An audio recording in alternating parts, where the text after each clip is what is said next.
Hi friends, welcome to mom's kitchen. ఇప్పుడు గోరు చిక్కుడు ఆలుగడ్డ ఫ్రై ఎలా చేయాలో చూద్దాం. దీనికోసం ఒక హాఫ్ కేజీ గోరు చిక్కుడిని కట్ చేసుకొని శుభ్రంగా కడుక్కొని ఒక 5 నిమిషాలు బాయిల్ చేసుకోవాలి.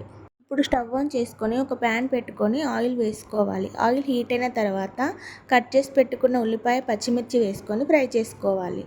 ఆనియన్స్ కొద్దిగా ఫ్రై అయిన తర్వాత ఇందులో ఒక స్పూన్ అల్లం, పసుపు వేసుకొని కలుపుకోవాలి. ఇందులో ముందుగా ఉడికించి పెట్టుకున్న గోడు చిక్కుడిని కూడా వేసుకొని కొద్దిగా సాల్ట్ వేసుకొని కలుపుకొని మూత పెట్టి ఒక 5 నిమిషాలు ఉడికించుకోవాలి. ఈ కర్రీ రైస్లోకి, చపాతీలోకి చాలా బాగుంటుంది. ఇందులోకి ఒక ఆలుగడ్డని ఉడికించి పెట్టుకొని వేసుకుంటున్నాను. ఇప్పుడు ఇందులో ఒక స్పూన్ కారం, ఒక స్పూన్ ధనియాల పొడి కూడా వేసుకొని కలుపుకోవాలి.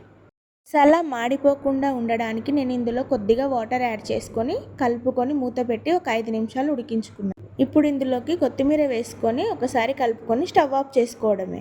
సింపుల్ అండ్ టేస్టీ గోరు చిక్కుడు ఆలుగడ్డ ఫ్రై రెడీ. ఇలాంటి మరిన్ని సింపుల్ అండ్ టేస్టీ రెసిపీస్ కోసం మా ఛానల్ని సబ్స్క్రైబ్ చేసుకోండి. ఈ వీడియో కనుక మీకు నచ్చినట్లయితే ఒక లైక్ చేయండి. Thanks for watching.